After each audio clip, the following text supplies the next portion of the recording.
Hello दोस्तों, मैं विक्रम पृथ्यानी आपके सामने लाया हूं कॉस्ट अकाउंटिंग के multiple choice question on process costing part 2, जिसमें हम देखने वाले हैं mainly joint product and by product. इसके पहले वाले पार्ट में हमने एबनॉर्मल गेन और एबनॉर्मल लॉस के एमसीक्यू सॉल्व किए थे। अगर आपने वो वीडियो नहीं देखे हो तो इस वीडियो के पहले वो वीडियो जरूर देखें। चलिए हम शुरू करते हैं कुछ बेसिक क्वेश्चन के साथ। सामने आ रहा है MCQ number 21। Cost of abnormal wastage is options A, charge to product cost, B, charge to profit and loss account, C, charge partly to the product and partly profit and loss account, D, not charge at all। तो हमें देखना पड़ेगा वो loss जो product cost में charge किया जाता है वो होता है नॉर्मल लॉस, और जो लॉस प्रॉफिट एंड लॉस में चार्ज किया जाता है वो होता है एबनॉर्मल लॉस, या फिर एबनॉर्मल गेन भी हम प्रॉफिट एंड लॉस में डायरेक्टली चार्ज करते हैं। तो हमारा करेक्ट आंसर है B, charge to profit and loss account. Cost of abnormal wastage is charge to profit and loss account. Next question देखते हैं। Numerical transferred from previous process 850 tons at rupees 1,41,000, material introduced 70 ton, cost of material is rupees 200 per ton, wages rupees 12,000, factory overhead 5,000, calculate total expense of the process। total expense निकालते समय कभी भी हमेशा पिछले process से जो भी आपका मटेरियल आया है उसे सबसे पहले रिकॉर्ड करें, क्योंकि कई बार हम रिकॉर्ड करना भूल जाते हैं जिस वजह से हमारा पूरा का पूरा प्रोसेस गड़बड़ हो जाता है। तो सबसे पहले ट्रांसफर फ्रॉम प्रीवियस प्रोसेस 1,41,000। इसके बाद इस प्रोसेस में आपने कितना मटेरियल इंट्रोड्यूस किया है 70 टन, और उसका रेट है 200 पर टन। दोनों को मल्टीप्लाई करेंगे जिससे आपकी कॉस्ट आ रही है 14,000। इसके बाद हमारे पास और हैं वेजेस 12,000, फैक्ट्री ओवरहेड 5,000, जिससे हमारी टोटल कॉस्ट आ रही है, यहाँ total expenses of the process आ रहे हैं 1,72,000। तो करेक्ट आंसर आ रहा है हमारे सामने option C 1,72,000।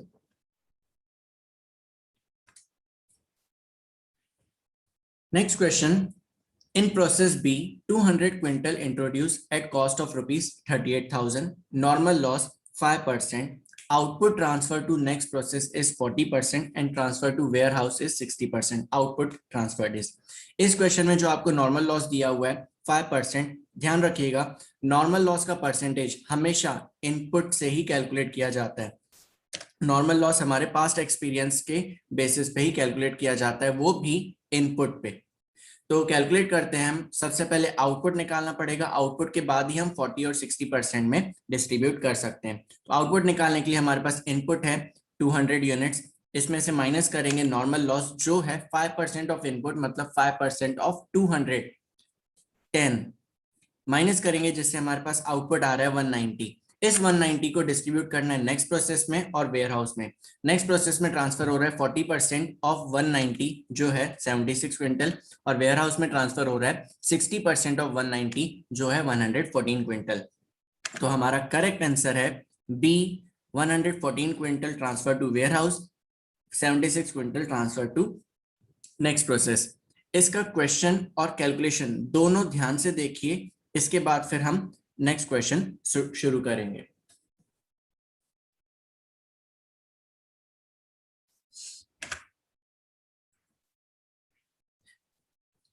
Find out joint cost if material rupees 3 lakh, other material 30,600, direct labour 80,000, production overhead rupees 1 lakh, sale of scrap rupees 3,000। तो क्वेश्चन सॉल्व करने के पहले हम देख लेंगे कि जॉइंट कॉस्ट या फिर जॉइंट प्रोडक्ट होता क्या है। जब कभी भी प्रोसेस हो जाने के बाद एक से ज्यादा प्रोडक्ट आउटपुट आपके निकल रहे हैं तो वो आपका जॉइंट प्रोडक्ट होता है। मैं एग्जांपल के रूप में समझाना चाहूंगा। जब भी क्रूड ऑयल को प्रोसेस किया जाता है तो उससे गैसोलीन, डीजल, लुब्रिकेंट्स एटसेट्रा हम आगे बना सकते हैं। एक से ज्यादा प्रोडक्ट हमारे पास अवेलेबल है। इन प्रोडक्ट्स को हम फर्दर प्रोसेस भी कर सकते हैं या फिर हम उन्हें फर्दर प्रोसेस नहीं करेंगे। लेकिन जब इन प्रोडक्ट्स का एक कॉमन प्रोसेस होता है, उस कॉमन प्रोसेस में जो भी एक्सपेंसेस रहते हैं यानी कॉमन एक्सपेंसेस, वो कहलाता है आपका जॉइंट कॉस्ट। मैं एक और एग्जांपल दूंगा जॉइंट प्रोडक्ट का। मिल्क से हम बटर भी बना सकते हैं, चीज भी बना सकते हैं, क्रीम भी बना सकते हैं। हर नए प्रोडक्ट को बनाने के लिए हमें कुछ ना कुछ फर्दर प्रोसेस करना पड़ता है। अगर हम फर्दर प्रोसेस नहीं करना चाहते तो भी वो product as it is sale किया जा सकता है। वापस आते हैं क्वेश्चन में। हमारे पास कॉमन एक्सपेंसेस क्या हैं? जॉइंट कॉस्ट हमें कैलकुलेट करना है। Material 3 lakh, other material 30,600, direct labour 80,000, production overhead 1 lakh rupees, जिससे हमारी टोटल आ रही है 5,10,600। लेकिन पिक्चर अभी बाकी है मेरे दोस्तों। क्वेश्चन में सेल ऑफ स्क्रैप भी दिया है। सेल ऑफ स्क्रैप हमारी इनकम है, जिससे हमारे एक्सपेंसेस, हमारे कॉस्ट कम होंगे, इसलिए सेल ऑफ स्क्रैप भी माइनस करना बहुत ही ज्यादा जरूरी है। सेल ऑफ स्क्रैप 3,000 माइनस करने के बाद हमारे पास जॉइंट कॉस्ट आ रही है 5,07,600। तो हमारा करेक्ट आंसर है सी, 5,07,600।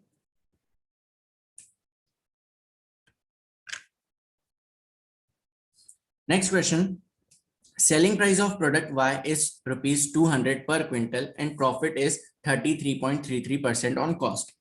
The output for the month is 150 quintal of X and 50 quintal of Y. What is the total cost of product Y? यहाँ पर भी joint product की बात की गई है। दो प्रोडक्ट है हमारे पास, एक प्रोडक्ट X और एक प्रोडक्ट Y।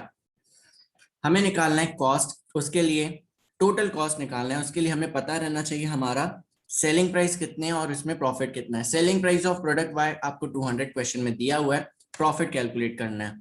तो प्रॉफिट कैलकुलेट करने के लिए आपको डिटेल दी गई है 33.33%, 1/3 मतलब 0.33, 33.33% ऑफ कॉस्ट। क्वेश्चन में कॉस्ट नहीं दिया, क्वेश्चन में दिया हुआ है सेल्स। ऐसे जगह पर जहां पर एक डिटेल अवेलेबल हो, दूसरी डिटेल अवेलेबल ना हो, वहां पर आपको एक कॉमन फॉर्मूला यूज करना है, cost plus profit equals to sale. अब प्रॉफिट डिटेल किसकी दी हुई है? कॉस्ट की दी हुई है। तो कॉस्ट को आप 100 मानिए और जिससे आपका प्रॉफिट आ जाएगा और उससे आपका सेल्स भी आ जाएगा। तो कॉस्ट को हमने 100 अज्यूम किया है, जिससे प्रॉफिट आ रहा है आपका 33.33 और सेल्स आ रहा है 133.33। ये हमारे एक बेसिक रेशियोज रेडी हो गए और इन रेशियोज का यूज करके हम कोई भी अमाउंट कैलकुलेट कर सकते हैं। प्रॉफिट कैलकुलेट करेंगे, rate multiply by sales divide by 100 plus rate. यहाँ पर रेट का मतलब क्या है? प्रॉफिट का रेट। हम प्रॉफिट कैलकुलेट कर रहे हैं, इसलिए प्रॉफिट हम यहाँ पर रेट यूज कर रहे हैं। तो हम डिटेल पुट करते हैं, 33.33 मल्टीप्लाई बाय 200 डिवाइड बाय 133.33, जिससे हमारा प्रॉफिट आ रहा है 50। सेल्स अवेलेबल है, प्रॉफिट अवेलेबल है, जिससे हमारा टोटल कॉस्ट आ रहा है sales minus profit equals to cost, 200 minus 50 equals to 150। लेकिन आपसे क्वेश्चन में पूछा क्या है? Total cost on product Y. तो टोटल कॉस्ट आपको कैलकुलेट करना पड़ेगा। कितने क्विंटल हमने वाई का प्रोडक्शन किया है? 50 क्विंटल्स मल्टीप्लाई बाय 150 जो हमारी कॉस्ट है। तो करेक्ट आंसर है हमारे पास सी, 7,500। इसका भी कैलकुलेशन आप चाहें तो वीडियो पॉज करके चेक कर सकते हैं। थोड़ा ट्रिकी है लेकिन बहुत ही इजी है। चलिए नेक्स्ट क्वेश्चन पे आते हैं।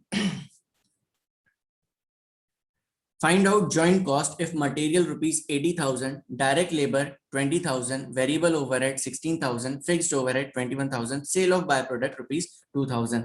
इसी तरीके का क्वेश्चन हमने पहले भी देखा है।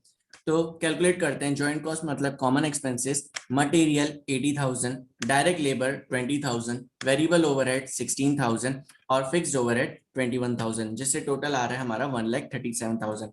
इसके पहले वाले क्वेश्चन में हमने सेल ऑफ स्क्रैप माइनस किया था, यहां पर सेल ऑफ बाय प्रोडक्ट है। सेल ऑफ बाय प्रोडक्ट भी आपके कॉस्ट को रिड्यूस करता है, इसीलिए सेल ऑफ बाय प्रोडक्ट भी माइनस किया जाएगा, जिससे आपका फाइनल आंसर आ रहा है 1,35,000। तो करेक्ट आंसर है सी, 1,35,000। Next question, byproduct is 8% of 3,600 units. Selling price per unit of byproduct is ₹5. Cost per unit is ₹17.19. Calculate the profit or loss on sale of byproduct. byproduct होता क्या है ये भी मैं आपको एग्जाम्पल के जरिए ही समझाना चाहूंगा। जब कभी भी हम शुगर केन से शुगर बनाने की कोशिश करते हैं तो एक मोलेसिस नाम का प्रोडक्ट ऑटोमेटिकली बन जाता है। आप मोलेसिस बनाना नहीं चाहते थे, लेकिन बिना मोलेसिस बने आपका शुगर भी नहीं बन सकता। मेन प्रोडक्ट आपका क्या है? शुगर। साइड बाय साइड अगर कुछ और भी प्रोडक्शन हो रहा है, प्रोडक्ट बन रहा है, तो वो आपका बाय प्रोडक्ट कहलाता है। तो शुगर केन से शुगर मेन प्रोडक्ट है और मोलेसिस बाय प्रोडक्ट है। इसी तरीके से जब आप मिल्क से बटर बनाते हैं तो बटर मिल्क साग बन जाता है, जो बटर मिल्क कहलाएगा आपका बाय प्रोडक्ट, और जो बटर है वो कहलाएगा मेन प्रोडक्ट। क्वेश्चन पे वापस आते हैं। हमारे पास बाय प्रोडक्ट 8% ऑफ 3600 है। पूछा क्या है? प्रॉफिट और loss on sale of by product. तो प्रॉफिट एंड लॉस कैलकुलेट करने के लिए हमारे पास फॉर्मूला रहता है profit equals to selling price minus cost price. Question में selling price of by product दिया हुआ है 5 और कॉस्ट प्राइस दिया हुआ है 17.910, जिससे हमारा आंसर आ रहा है -12.19। ये -12.19 क्या है? लॉस। तो एक्चुअल में हमारा लॉस है 12.19। ऑप्शंस देखिए, ऑप्शंस हैं आपके पास 2 प्रॉफिट के 2 लॉस के। इस हमारे कैलकुलेशन के अनुसार हमारा आंसर लॉस आने वाला है, मतलब ए और बी ऑप्शन कैंसिल हो चुके हैं। अब हमें देखना है सी या डी करेक्ट आंसर क्या है। लॉस 12.19 पर यूनिट आपका आया है। अब इसे मल्टीप्लाई करना पड़ेगा आपके बाय प्रोडक्ट कितने। तो बाय प्रोडक्ट कैलकुलेट करने के लिए आपको डिटेल दी गई है 8% ऑफ 3600 जो है 288 यूनिट्स। तो 288 यूनिट्स को आपको मल्टीप्लाई करना पड़ेगा लॉस 12.19 से, जिससे हमारे पास आंसर आ रहा है 3510.72, जो ऑप्शन में है आपके पास डी, ₹3510 लॉस। तो करेक्ट आंसर आ गया ₹3510 लॉस।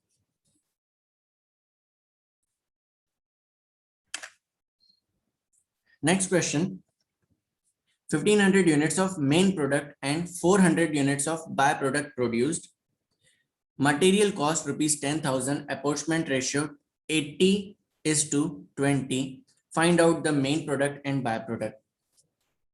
यहाँ पर मटेरियल के एक्सपेंसेस की बात हो रही है, क्योंकि यूनिट्स आपको ऑलरेडी दिया हुआ है 1500 एंड 400 यूनिट्स।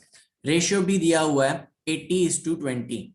जो भी आपका इनपुट है वो 80 मेन प्रोडक्ट को जा रहा है और 20 बाय प्रोडक्ट को जा रहा है। तो कैलकुलेट करना पड़ेगा। मटेरियल कॉस्ट 10,000 है, इस 10,000 को आपको डिवाइड करना है 80 और 20 के रेशियो में, मतलब आपका जो प्रपोर्शन है वो बन रहा है 80 डिवाइड बाय 100 और 20 डिवाइड बाय 100। तो मेन प्रोडक्ट का आपका कैलकुलेशन आ जाएगा 10,000 मल्टीप्लाई बाय 80 डिवाइड बाय 100, जिससे उसकी वैल्यू आ रही है 8,000। इसी तरीके से हम बाय प्रोडक्ट का भी कैलकुलेशन करेंगे 10,000 जो मटेरियल है इनटू 20 डिवाइड बाय 100 जो आ रहा है 2,000। तो हमारा करेक्ट आंसर आ रहा है इस क्वेश्चन का सी 8,000:2,000, यानी जो मटेरियल की कॉस्ट है मेन प्रोडक्ट में 8,000 मटेरियल लगा है और बाय प्रोडक्ट में 2,000 रुपीज का मटेरियल लगा है। करेक्ट आंसर है सी 8,000:2,000 rupees.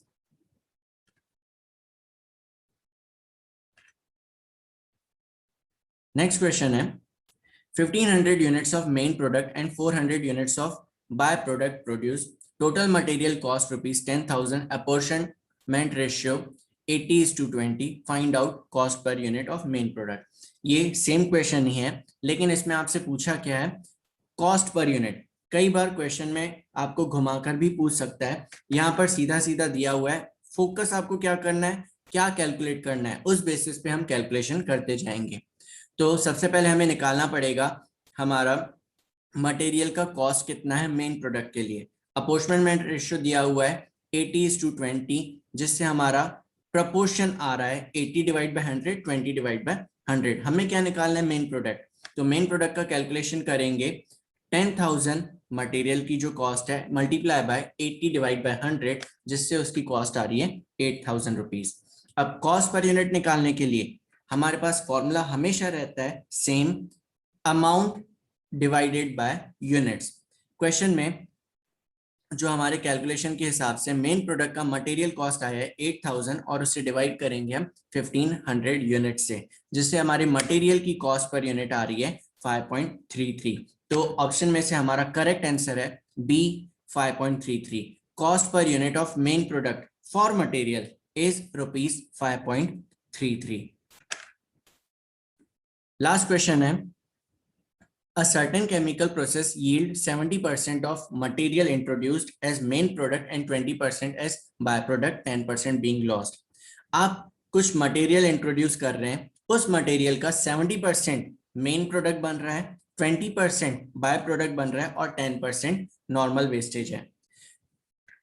If wastage is 100 unit, find total number of units material introduce. अगर वेस्टेज 100 यूनिट्स है तो आपने कितना मटेरियल इंट्रोड्यूस किया था ये आपको कैलकुलेट करना है। ये भी आपको बेसिक मैथ्स यूज करना है।